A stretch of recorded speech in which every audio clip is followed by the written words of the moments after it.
majina anaitwa Noah Chembe Kai.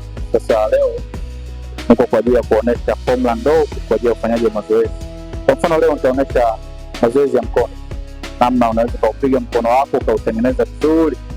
Nitaonesha mazoezi mawili matatu kama ya biceps, formula nzuri ili uweze kugain kutengeneza mkono wa adabu.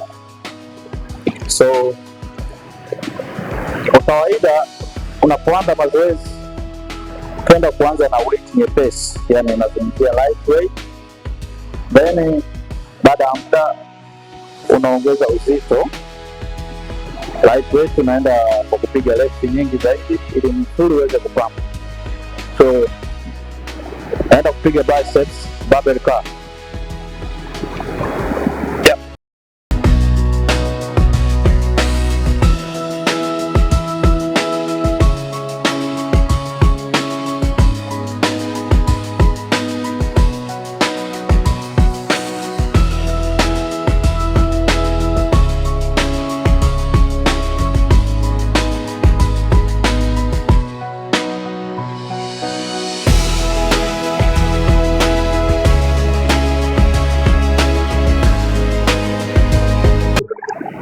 Yes.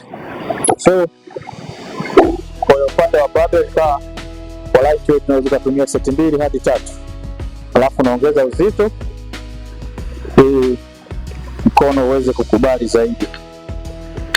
Maana unapozidi kupanda weight unasababisha msuli wako uweze kuzoea ile weight nzito ili uweze kufocus na ile muscle ambayo unaifanyia mazoezi. Yes, kama unavyoona unapoongeza weight zoezi linazidi kuwa gumu, na zoezi linapozidi kuwa gumu ndipo linaingia zaidi.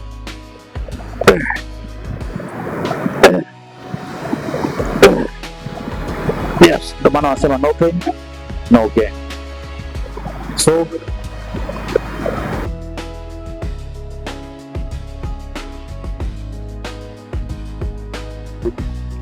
ambao unaweza kwenda reps 2 hadi 3.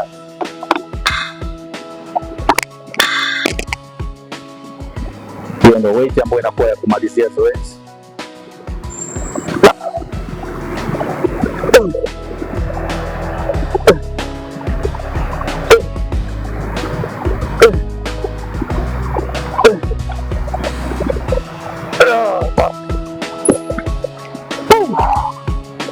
Yes. Yes. Usisahau katika mazoezi ya mikono una mazoezi mengi kuanzia forearm, amaanisha mkono wa chini hadi wa juu. Kwa baada ya hapo unaweza kuendelea na forearm.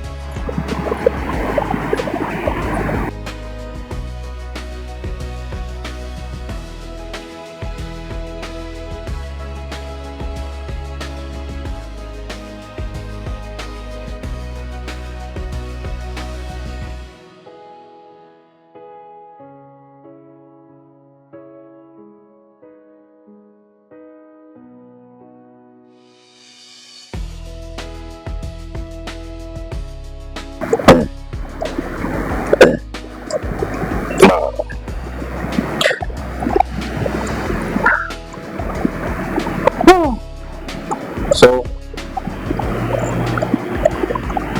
baada ya hapo unaweza kupiga hiyo mama kwa maseti 5 hadi 6.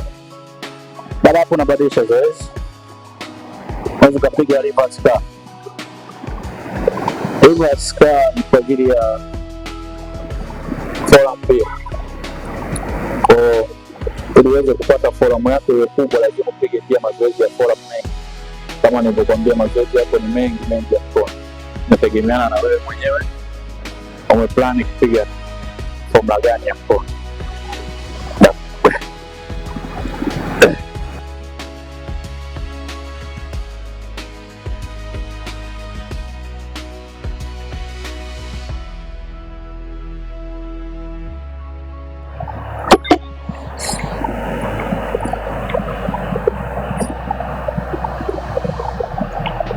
Gym ina mambo mengi guys, kuanzia mfumo wa vyakula pamoja na mazoezi.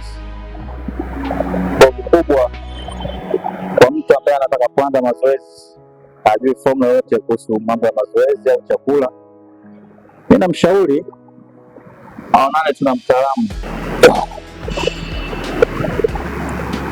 Yes, kwa mfano kwa mtu anayeanza mazoezi ambaye hajui mpangilio wa chakula, mazoezi kitaalamu zaidi, lazima kutane na mtu professional bodybuilder kama mimi, ili aweze kumsaidia namna nzuri na vyakula sahihi yatumie ili kuweza kutengeneza mwili wake, kwa sababu kwenye kujenga mwili kuna aina nyingi ya vyakula ambazo unatakiwa uzingatie.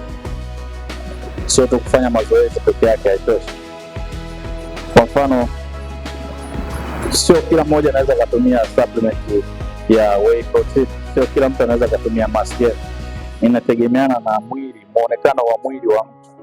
Kwa mimi nikishaona mwili wako, naweza nikakushauri kwamba wewe utatumia diet hii, yani kuanzia chakula asubuhi utakula cha namna hii, mchana hivi, kabla ya mazoezi hivi, baada ya mazoezi ule hivi, na pia kwenye supplement naweza nikakushauri utumie hivi na hivi kulingana na aina ya mwili wako. Kwa vizuri zaidi ni kumtafuta mtaalamu, sio kufanya tu, wala sio kujinunulia tu hizi protein. Maana watu ni wengi wanauza hizo protein, lakini wengi hawajui zinafanyaje kazi mwilini. Je, lishe hii ni sahihi kwa mtu mnene au lishe hii ni sahihi kwa mtu mwembamba? Basi watu wanauza tu kwa sababu wanataka pesa, lakini kitaalamu zaidi lazima kutana na mtu ambaye ameshabobea kwenye haya mambo. Sababu mimi niko kwenye industry zaidi ya miaka 15.